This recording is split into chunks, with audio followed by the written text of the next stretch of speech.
Let me loosen up. Today is going to be a test of my 30-something-year-old memory.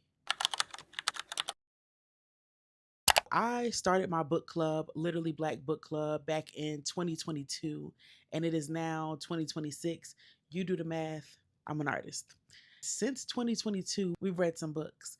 We read one book a month, but a few times we've read a couple books in a month. I want to see if I can go down the list of all the books that we've read so far and give my thoughts about what I remember about the book, what my book club said about the book, if I even remember that. Let's get into it. We started with one of my favorite girls. This was the first book I've ever read by her, and this was Grown by Tiffany D. Jackson. I remember reading that book, and I'm like, the whole time reading it, this feels like that man that we do not name that is in jail and that be making those songs. This feels very much like him. And I know that Tiffany has said multiple times that it wasn't necessarily based only on him, because there's other men in the industry that have done things that are similar to that man. But the whole time I was reading, I just kept thinking, yep, that our man. That book was my introduction to Tiffany D. Jackson, and I have been a fan since then. The second book that we read was The City We Became by N.K. Jemisin. Now, this was my first big fantasy book. I guess it's technically fantasy. I have a confession. I must admit, I did not finish this book. Now, it was not a hard DNF. It was more like a super soft DNF that I have not picked back up because I keep forgetting. It's not intentional. I see other books. I read other books. I forget about books that I didn't finish. That's pretty much how it goes. But I will say, when I was reading this book, I was enjoying it. Fantasy books do a lot of world building. And I think at some point in that book, I got lost in trying to figure out what borough represented what, or what borough had what monster, what borough. And I got kind of lost, and I was just like, hold on. So that is something I do want to pick back up. But I do know my book club ate that book up.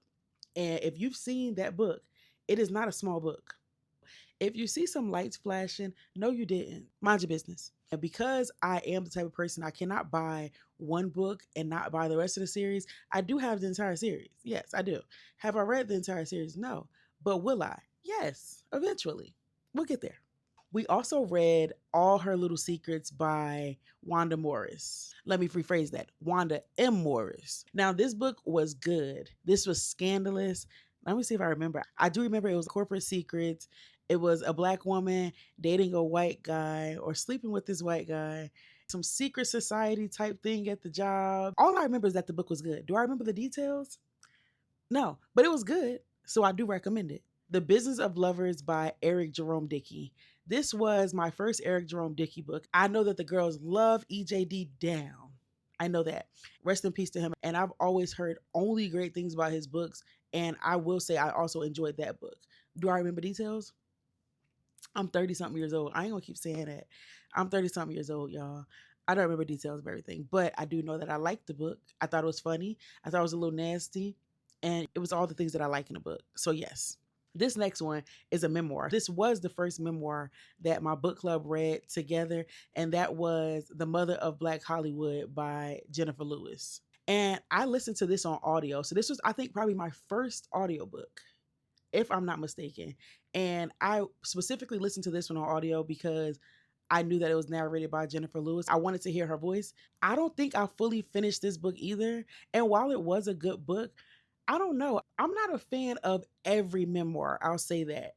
And while she is a very interesting character, because my girl, she has no filter. She says what she wants. She does what she wants. She's just Jenifer Lewis. The next book we read after that was The Weight of Blood by Tiffany D. Jackson. Like I said, if you know, you know. Tiffany D. Jackson is my girl. And I'm going to always recommend any book by Tiffany D. Jackson. Just know that. I am a fan, a big fan. And The Weight of Blood was another one of those books that she wrote that reminded me of something else. So if you've ever seen the movie Carrie, that's literally what I thought about the entire time reading that book, but with a small twist. So clearly she's a Black author, so the characters in her book were Black, whereas the movie Carrie, you know, they're Caucasian.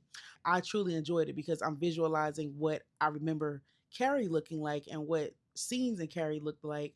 So it just helped me get through that book even more, but it was a great book. Hold on, let's pause. Let me just give you a little, disclaimer here. Every book that I mention is not a book that I particularly finished, right? And I'll let you know if I finished or didn't finish. It's my book club. I am the founder, the host, the orchestrator, all of that. But I'm not perfect. I can't say I read every single book that I have chosen for the book club. Get off my back. So this next book, I picked this book because it was on Netflix at the time and everybody and their mama was talking about it. It's From Scratch by Tembi Locke. So this book is a book that I did not finish. Was it because I didn't like the book? No. Again, I picked things up and I put them down. It's not on purpose. Maybe it's my undiagnosed ADHD. I don't know. I have no answers for you. But I got pretty far in the book. I didn't even finish the show. I have my other reasons, but I'm going to leave that reason in my head. If you know me, then you know the main reason why I probably didn't finish it. But again, I felt like it was a good book. Moving on. Now we slide into 2023. So we started the year off strong with Ashley Antoinette, A Moth to a Flame. Now this book, this series is one that took me through there in an emotional, stressed out way of taking me through there.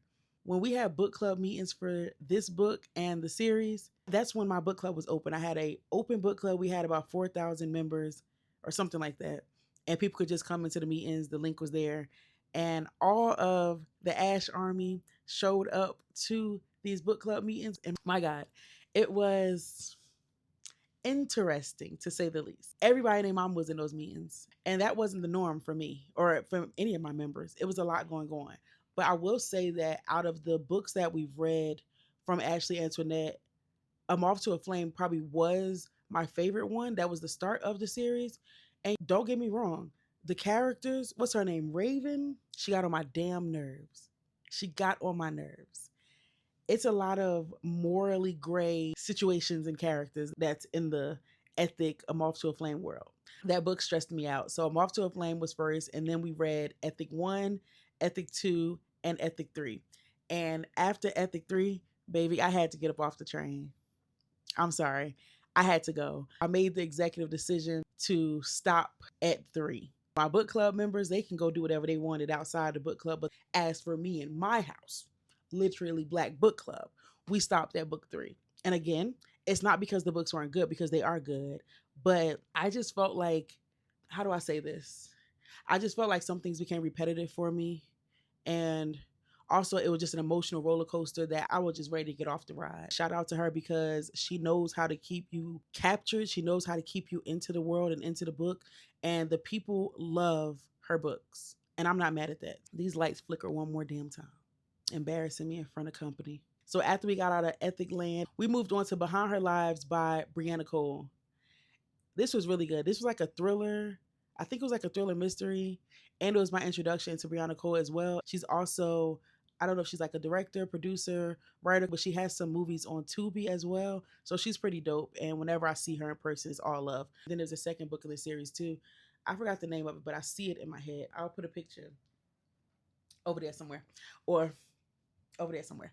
So that was really good. I did enjoy that. And I remember my book club, they really enjoyed it. And we actually had her come and talk to us in a meeting about the book. And we were able to ask her questions and pick her brain about some of the decisions that she made in the book and all that good stuff. But overall, it was a great book. And then we moved to fantasy. We read Michael Tinsley's May a Divine Awaken. And that was great too. Again, the world building. If y'all fantasy writers don't do nothing, y'all gonna build a world for 30 hours. If I didn't have any idea of what these places look like, after reading a fantasy book, I see it vividly. I see it in my head. The world building was strong in May a Divine Awaken, and it's also a lot of different characters. So I think that this started my annotation journey because I had to write down, say, hold on, who is this character? Ricari, then we got him, and then we got her, and then so it was one of those that you had to make sure that you paid attention to who was what, who said what, who did what. But it was a great book. I'm saying all the books are great. They were great books. I don't use my platform to, como se dice, talk bad about Black authors. That's not what I do. So if I don't like it, I'm not really gonna say too much. Constructive criticism. I'm not a bully. I enjoyed this book. I really did. I enjoyed it so much that I illustrated a special edition version of it for him. Where's she at? She's up there somewhere. And then we moved into prose. I never really read prose books before. I did write some poetry and stuff as a kid and as a teenager just to get all the emo feelings out. But we moved on to Everybody Looking by Candice Iloh. I did not finish this book. This was a schmedium, if you will, DNF for me. And that was because I don't think I'm a fan of prose. Moving on. This book right here. This book right here. This book right here was the introduction to my favorite book boyfriend. This is none other than Where We Found Our Passion by Natasha Bishop. One thing about it, Kai gonna do it for me every time. Kai, that's a husband. That's a man. You get it. It's just something about him. He's a physical therapist, and then the female main character is a soccer player. And it was just a match made in heaven. It was a second chance romance. It was everything I needed. I think that was also my first introduction to Natasha Bishop as well. And I have been a fan ever since. Then we moved on to another memoir. And this is Unbound by Tarana Burke. Now, I truly enjoyed this book. If you remember Tarana Burke, she started the Me Too movement. And I remember when that movement came out and all the stories that were coming out about it. And I remember specifically people talking about her and talking about her based on her looks and saying that these things couldn't have happened to her because how she looks, because they didn't find her attractive. I remember that vividly. So I remember I chose this book because I wanted to hear more about her life and her experiences, and especially her experience dealing with people like that. First of all, I think that Tarana Burke is beautiful. And not even to get on my soapbox, but it's that thing of people that feel like Black and African features are ugly. And I would definitely recommend this book to anybody. And I feel like a lot of these ignorant people that had things to say about her back then need to read this book as well. Out of all of the memoirs that I've read, that might be one of my top 2 memoirs. And then we moved on to a murder mystery kind of thing, and that's Dead Dead Girls by Nekesa Afia. I hope I'm saying her name right, Nekesa Afia. And this book was one of those books that my book club was torn on. And I know I was torn. I love anything set in Harlem Renaissance era, Flapper Girls, all that. I think that that's really cool, especially from the lens of Black people. But this book was one of those books where I feel like I was predicting what was going to happen before it happened. And then it happened. And I'm like, well, yeah, because I predicted it. And I think it was the same for my book club too. We knew who the killer was. We were just hoping that the killer wasn't who we thought it was, because that's too easy. But it turned out that it was that easy. Then we moved on to A Song Below Water by Bethany C. Morrow. And I am a fan of anything that is related to sirens, mermaids, water, whatever. And this is one of those books. And I think that when I read this book, it was kind of the same thing I felt about the prose book. I think that this book might have been a little bit too young for me. And while I wanted siren and mermaid, it didn't give it to me in the way that I expected it. I don't even know how to explain it.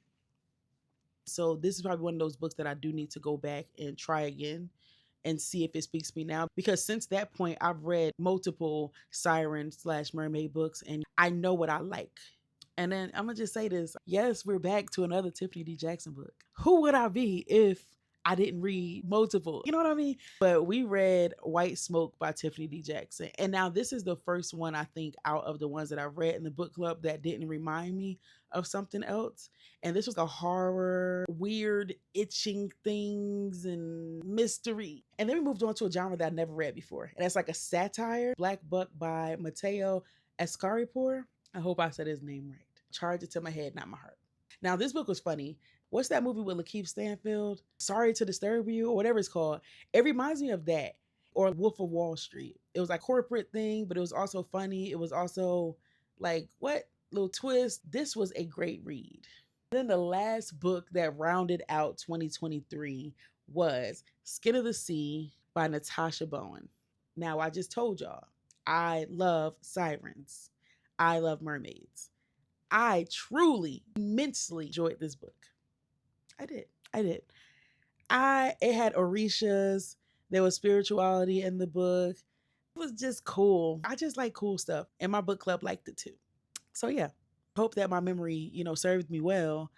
This was 2022 and 2023. I will come back in like part 2 and we can talk about the books that my book club read in 2024 and 2025. It only gets better. If you didn't know, Literally Black Book Club is a book club where we read blackety black books. If you haven't noticed by all the books that I've said, Black authors, indie and traditionally published, we don't discriminate. We love a Black author over here.